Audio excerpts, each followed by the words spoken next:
नगर परिषद महुआ के चेयरमैन हैं नवीन चंद भारती जी, सभापति हैं। आपसे मेरा सीधा जानकारी प्राप्त करना है कि नगर परिषद महुआ को विगत 2, 2.5, 3 सालों में क्या सौगात दी गई बिहार सरकार के शहरी विकास एवं आवास विभाग के माध्यम से, या फिर भारत सरकार के शहरी मंत्रालय के माध्यम से नगर परिषद महुआ को क्या सौगात अभी तक मिली है? जी बताएं। जी नमस्कार। सबसे पहले बता दें, जब सौगात की बात करते हैं तो जो सामान्य रूप से आता है पैसा वही हम लोग उपयोग करते हैं। सौगात तो कुछ मिलता नहीं है। अभी विगत 8-9 महीने से आवास में कोई पैसा नहीं आया है। पुराने लोग बहुत पैसे के लिए बेचैन हैं। प्रतिदिन 10-20 आदमी आते हैं कि हमको पैसा नहीं मिला, हमको दूसरा किस्त नहीं मिला, हमको तीसरा किस्त नहीं मिला, हम फाइनल किए हुए हैं, घर हमको मिल नहीं रहा है। और हम लोग मजबूर प्रतिदिन यही कहते हैं कि अच्छा कुछ दिन में आता है, कुछ दिन में आता है। हम लोग भी मजबूर हैं क्योंकि कहीं भी स्पष्ट नहीं है कि कितना दिन में पैसा आएगा।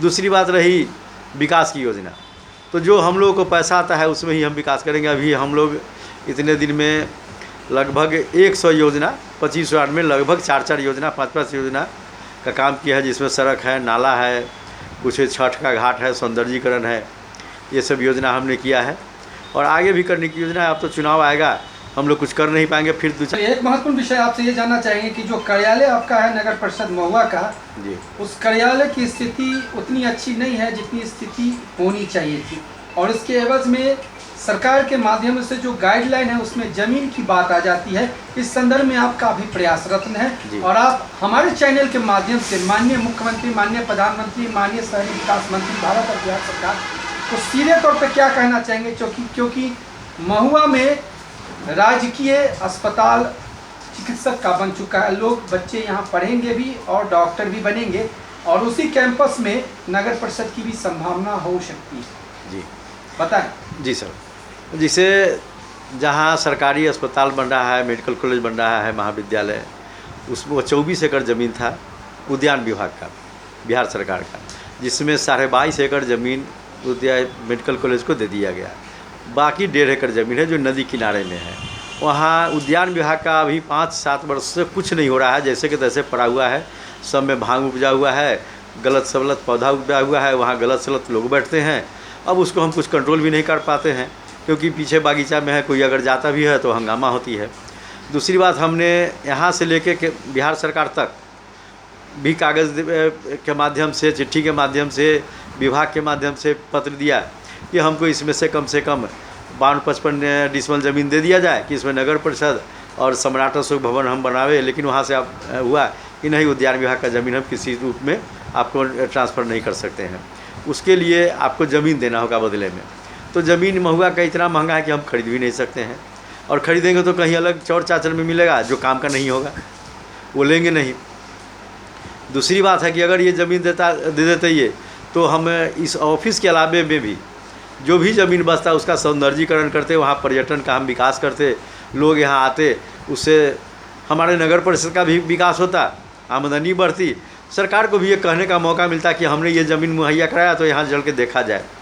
सर्किट हाउस के तौर पर भी हमारा ये सम्राट अशोक भवन, नगर परिषद भवन काम करता है। सरकार के लोग आते, कोई अधिकारी आते, कोई मंत्री आते, तो उनको, क्योंकि हाईवे पर है, मेडिकल कॉलेज के बगल में वो ज़मीन है, उस पर सब लोग को रहने ठहरने की व्यवस्था होती। हम लोगों को भी लगता कि भाई हम कुछ बनाए हैं तो हमारे यहाँ इसका उपयोग हो रहा है, मान सम्मान हमारा भी बढ़ता, सरकार की भी बढ़ती।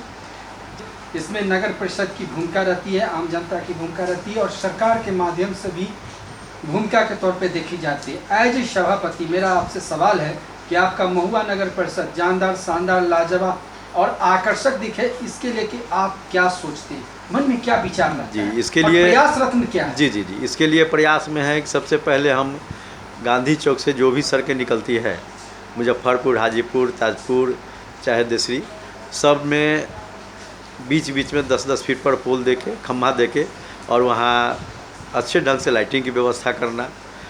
जो गांधी चौक पर जाम लगता है उसके लिए सुचारू ढंग से ट्रैफिक की व्यवस्था करना। जो भी बचा हुआ ज़मीन है, पिच के बाद, ढलाई के बाद, उसमें पेवर ब्लॉक लगाना, ये अच्छा लगे। और एक योजना अपने मन से हमने सोच रखा है कि कम से कम महुआ गांधी चौक के 300 मीटर चारों ओर जो अभी बाज़ार है, मुख्य बाज़ार है, उसमें अगर संभव हुआ तो सभी घर का आगे से एक रंग में पेंटिंग कराना, लोगों से बात करके, सभी लोगों को बैठा करके, सभी समुदाय के लोगों को बैठा करके, और ये योजना हम सोच रहे हैं अगर संभव हुआ तो इसको हम एक रंग में रंगवा देंगे। दूसरी योजना है प्रकाश की व्यवस्था है, तो उसको हम करने जा रहे हैं। बाद बाकी सड़कें की पर्यटन, शाम में लोग के बैठने घूमने फिरने की व्यवस्था करा दे, जिससे लोग कुछ गरीब गुरबा लोग वहाँ कुछ फुचका वगैरह चाट वगैरह बेच के अपना जीवन यापन करें। चलिए, विधानसभा चुनाव के संदर्भ में भी हमको सवाल पूछना जायज़ लग रहा है, क्योंकि आप एक सोशल वर्कर हैं और सोशल वर्कर के साथ साथ चेयरमैन भी हैं, जिम्मेदार पद पे हैं आप। तो मैं सीधे तौर पे आपसे ये सवाल करूंगा, क्योंकि आप किसी राजनीतिक दल से जुड़े भी नहीं हैं, लेकिन सवाल तो एक बनता है और पूछता है। महुआ के तहत मैं आपसे ये पूछने जा रहा हूँ कि मेडिकल कॉलेज जो यहाँ बना है, ये विधानसभा चुनाव में कितना बड़ा मुद्दा बनेगा, और इसी मुद्दों को लेके विधायक की चुनाव जीतना और हारना भी इशू बन सकता है। जी जी जी, क्या कहना चाहेंगे? इशारों में सवाल किया, आपका जवाब भी इशारों में बताइए। मेडिकल कॉलेज बहुत बड़ा मुद्दा है, क्योंकि जब महुआ जैसे क्षेत्र में मेडिकल कॉलेज बन जाना ही बहुत बड़ी महुआ के लिए उपलब्धि है, और जो भी दे जिसके कलम से भी हो, हमारे लिए तो बहुत अच्छी बात है, महुआ के जनता के लिए अच्छी बात है। जी, महुआ के जनता के लिए बहुत अच्छी बात है। और हमारे समझ में अगर इससे संबंधित कोई भी आदमी चुनाव लड़ते हैं तो विरोधी भी उनको मदद करेंगे। विशेष हम कोई दल के साथ है नहीं, मदद करेंगे, हमारे नगर परिषद को मदद करेंगे, हम उनके लिए मदद करेंगे। चलिए, चलते चलते आपसे लास्ट सवाल लेंगे कि आने वाले समय में महुआ आकर्षक लुभावक बनेगा, इसमें आप प्रयासशील हैं जी, और काफी आप संघर्ष भी कर रहे हैं। जी सर। उस परिस्थिति में विधानसभा चुनाव के बाद जो नई सरकार बैठेगी, चाहे जिसकी भी सरकार पटना में बैठे, जी जी, उस सरकार से आपकी काफी आशा है। जी हाँ, महुआ के लिए जरूर सर। तो जो विधायक चुन के जाएंगे उनसे भी आपको काफी आशा होगा। जी, पूरी आशा है। तो ये भी एक मैसेज है, उन तक जाना चाहिए कि नगर परिषद में भी लोग आप जाएंगे भी, मिलेंगे भी, उनसे प्रार्थना करेंगे कि भाई हमारे नगर परिषद में कुछ अपनी योजना दीजिए। वर्तमान विधायक जी का कुछ खास रोल कॉल रहा नहीं, अब ये हम कैसे कहें सर, वो तो विधायक साहब ही बताएंगे योजना के दृष्टिकोण से। जी जी, वो विधायक साहब बताएंगे, हम नहीं बता सकते। चलिए, आपने समय दिया, बहुत बहुत धन्यवाद। जी।